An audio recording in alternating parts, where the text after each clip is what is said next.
The Wizard of Oz, Chapter 2, The Council with the Munchkins.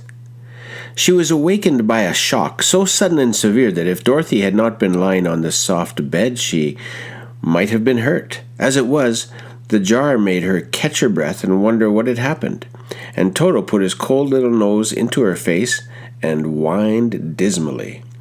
Dorothy sat up and noticed that the house was not moving, nor was it dark, for the bright sunshine came in at the window, flooding the little room. She sprang from her bed and with Toto at her heels ran and opened the door. The little girl gave a cry of amazement and looked about her, her eyes growing bigger and bigger at the wonderful sights she saw. The cyclone had set the house down very gently for a cyclone, in the midst of a country of marvelous beauty.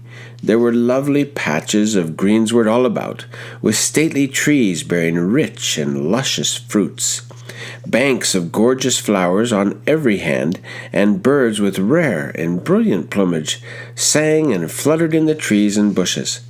A little way off was a small brook, rushing and sparkling along between green banks, and murmuring in a voice very grateful to a little girl who had lived so long on the dry, gray prairies.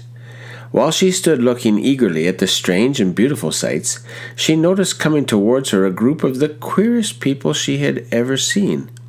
They were not as big as the grown folk she had always been used to, but neither were they very small.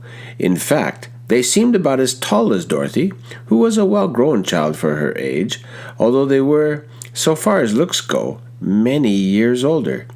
3 were men and 1 a woman, and all were oddly dressed. They wore round hats that rose to a small point a foot above their heads, with little bells around the brims that tinkled sweetly as they moved. The hats of the men were blue, the woman's hat was white, and she wore a white gown that hung in pleats from her shoulders. Over it were sparkled little stars that glistened in the sun like diamonds. The men were dressed in blue of the same shade as their hats and wore well-polished boots with a deep roll of blue at the tops. The men, Dorothy thought, were about as old as Uncle Henry, for 2 of them had beards, but the little woman was doubtless much older. Her face was covered with wrinkles, her hair was nearly white, and she walked rather stiffly. When these people drew near the house where Dorothy was standing in the doorway, they paused and whispered among themselves, as if afraid to come further. But the little old woman walked up to Dorothy, made a low bow, and said in a sweet voice, "You are welcome, most noble sorceress, to the land of the Munchkins. We are so grateful to you for having killed the Wicked Witch of the East and for setting our people free from bondage." Dorothy listened to this speech with wonder. What could the little woman possibly mean by calling her a sorceress and saying she had killed the Wicked Witch of the East? Dorothy was as an innocent, harmless little girl who had been carried by a cyclone many miles from home, and she had never killed anything in all her life. But the little woman evidently expected her to answer, so Dorothy said with hesitation, "You are very kind, but there must be some mistake. I have not killed anything." "Your house did, anyway," replied the little old woman with a laugh, "and this is the same thing. See?" she continued, pointing to the corner of the house. "There are her 2 toes still sticking out from under a block of wood." Dorothy looked and gave a little cry of fright. There, indeed, under the corner of the great beam the house rested on, 2 feet were sticking out, shod in silver shoes with pointed toes. Oh dear, cried Dorothy, clasping her hands together in dismay. "The house must have fallen on her. Whatever shall we do?" "There is nothing to be done," said the little woman calmly. "But who was she?" asked Dorothy. "She was the Wicked Witch of the East, as I said," answered the little woman. "She has held all the Munchkins in bondage for many years, making them slave for her night and day.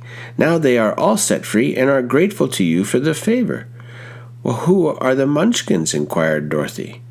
"They are the people who live in this land of the East where the Wicked Witch ruled." "Are you a Munchkin?" asked Dorothy. "No, but I am their friend, although I live in the land of the North. When they saw the Witch of the East was dead, the Munchkins sent a swift message to me, and I came at once. I am the Witch of the North." "Oh, gracious!" cried Dorothy. "Are you a real witch?"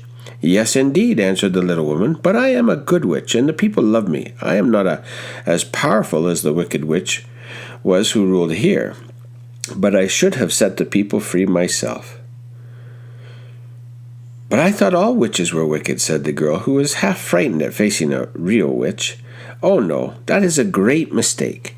There were only 4 witches in all the land of Oz, and 2 of them, those who live in the north and south, are good witches. I know this is true, for I am one of them myself, and cannot be mistaken. Those who dwelt in the east and the west were indeed wicked witches. But now that you have killed one of them, there is but one wicked witch in all the land of Oz, the one who lives in the west." "But," said Dorothy after a moment's thought, "Aunt Em told me that the witches were all dead years and years ago." "Who is Aunt Em?" inquired the little old woman.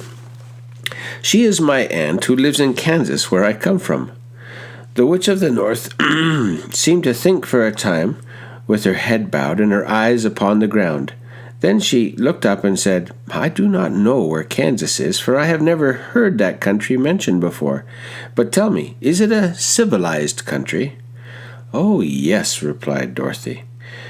"Then that accounts for it. In the civilized countries, I believe, there are no witches left, nor wizards, nor sorceresses, nor magicians. But, you see, the land of Oz has never been civilized, for we are cut off from all the rest of the world.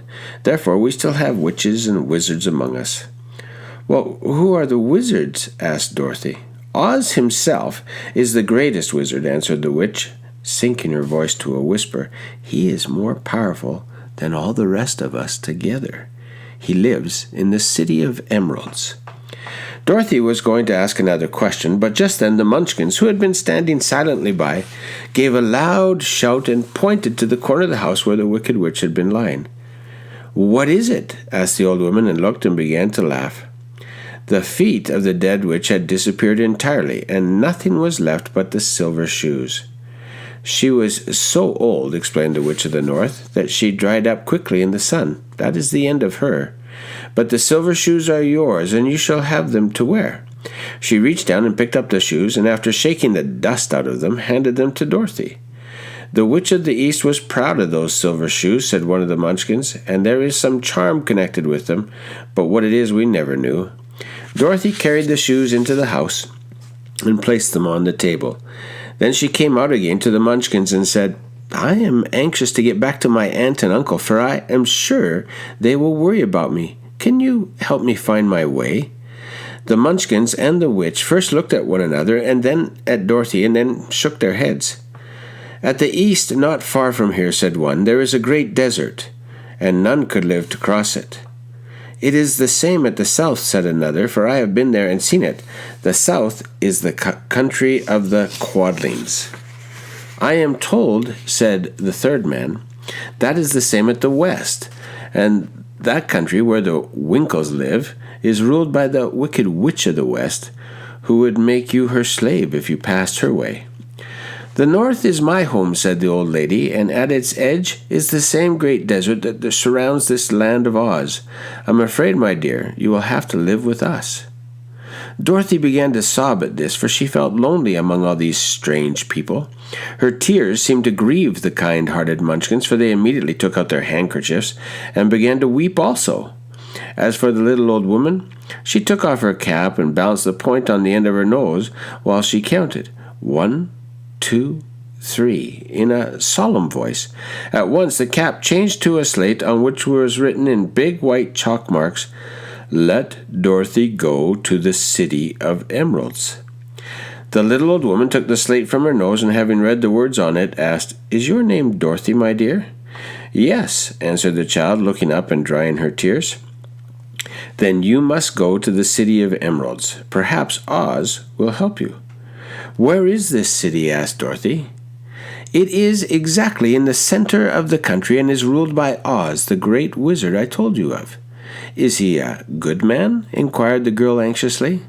"He is a good wizard. Whether he is a man or not, I cannot tell, for I have never seen him." "Well, how can I get there?" asked Dorothy. "You must walk. It is a long journey through a country that is sometimes pleasant, sometimes dark and terrible. However, I will use all the magic arts I know of to keep you from harm." "Won't you go with me?" pleaded the girl, who had begun to look upon the little old woman as her only friend. "No, I cannot do that," she replied, "but I will give you my kiss, and no one will dare injure a person who has been kissed by the Witch of the North." She came close to Dorothy and kissed her gently on the forehead. Where her lips touched the girl, they left a round, shining mark, as Dorothy found out soon after. "The road to the City of Emeralds is paved with yellow brick," said the witch, "so you cannot miss it. When you get to Oz, do not be afraid of him, but tell your story and ask him to help you. Goodbye, my dear." The three Munchkins bowed low to her and wished her a pleasant journey, after which they walked away through the trees. The witch gave Dorothy a friendly little nod, whirled around on her left heel 3 times, and straightway disappeared, much to the surprise of Toto, who barked after her loudly enough when she had gone, because he had been afraid even to growl while she stood by. But Dorothy, knowing her to be a witch, had expected her to disappear in just that way, and was not surprised in the least.